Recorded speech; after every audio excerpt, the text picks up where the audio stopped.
I'm Dr. Chrissy Osborne at Scenic City Clinic. If you're watching this video, we've probably recommended that you work on our pelvic rotation stretches and exercises. We've got Casey here, so we're going to have her be the patient today so I can show you guys how to do all of these. So before you go into any of this stuff, there is another video on this channel on our exercise and icing playlist that is called 90-90 hip stretches. You need to start there. That's at the top of the list here. Start there. Once you can do that proficiently, you're able to sit in all 4 of those positions for that stretch for the 4 minutes each. Then you can move on to strengthening these. So we've got to work on mobility first before we can start adding in any strengthening in here. Otherwise, we're just making everything really tight, okay? Now, once you're done with those 90-90s and you're proficient in those and can do those, what you want to do is start out before you do these strengthening exercises is start out with the piriformis stretch, or what's called a figure 4 is what a lot of people call that. To do that, what you want to do is lay face up. You'll bend one leg up, beautiful. You bend your other leg up and you bring your ankle to here. And then you don't want to make sure you're just like resting here, so the pelvis should stay pretty rested. This is a stretch, not a really active exercise. And then what you can do is you can come up and push on the knee, so use that hand. And what you're trying to do is push out this direction, okay? So about 45 degrees from the body. We're not pushing straight down, we're pushing outward that way. Just a light stretch in there. You want to hold this for at least 90 seconds. And then you want to make sure that you also do the other side. So if you want to go ahead and switch, bring that one over, perfect. And then again, we're pushing out this direction, not straight down whenever we do that one.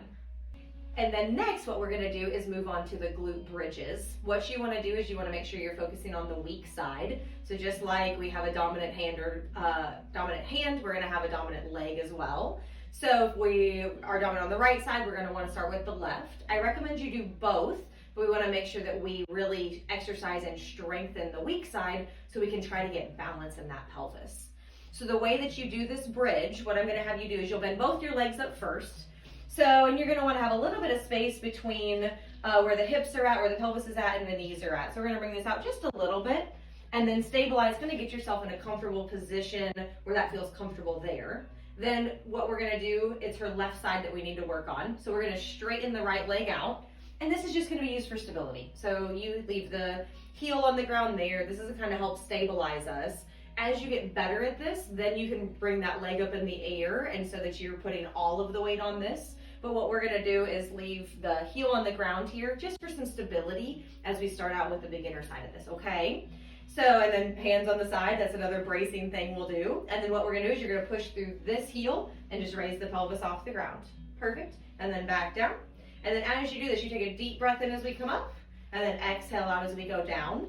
We have other videos on pelvic breathing, pelvic exercises that we need to do to activate those deep core muscles. So if you're not sure on that connection breath, then go to that video. The next exercise that we are going to show you is going to be our clamshell. Casey is set up here, so you set up on your side. We want all of those joints stacked on top of each other. And with this one, just like a clamshell would open up, you're going to open up the knees and then close them back down. Open it back up, close it back down.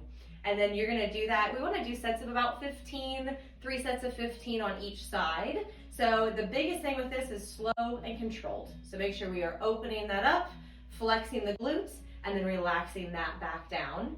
If there is any pain in the SI joint or the low back while you're doing this, stop, don't go any further, and talk with your doctor about what you might need to do. The next one we're going to do is just side lying leg raises. This is going to be a little bit more advanced beyond the clamshell. So you want to start with the clamshells, be proficient at that, just like we start with the 90-90 hip stretches. We want to make sure that we're growing with this and not just doing the ones that we like to do. So with this, what we're going to do is be stacked, again, hips, knees, ankles, everything straight line here. And what we're doing is we're just bringing this leg straight up and then bringing it right back down. Straight up and then right back down. And same thing with this, 12 to 15 reps, do 3 sets of that. And we're really activating into the glutes here. This will get some IT band, some core stabilization to help make sure that we've got the pelvis balanced. Then from there, what we're gonna do is there's a couple, you guys probably know these ones. We've got dead bug and bird dog. So they're basically the opposite of each other. One we're gonna do laying down, and the other one's gonna be a little more advanced. More core activations needed for that. So we're gonna wanna be proficient with dead bug before we move on to bird dog. but dead bug is a great one that every level can do. We can be really advanced, and this is still going to help with our proprioception, help with the nervous system, help balancing the core and those deep core muscles. And that bird dog that we'll go to after we do this is going to be the advanced version of that. So what you do with dead bug, Casey's already ready, is you have your arm straight up, and then what you're going to do is lift the right arm up while you lift the opposite leg. There you go. And then switch and do the other. And make sure you're breathing while you do this. We're not wanting to hold our breath while we do that.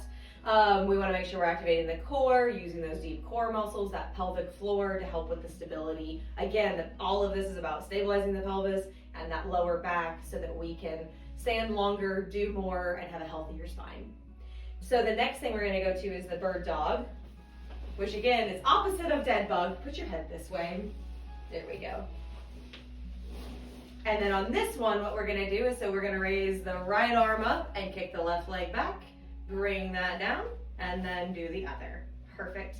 Slow and controlled is again the name of the game with this.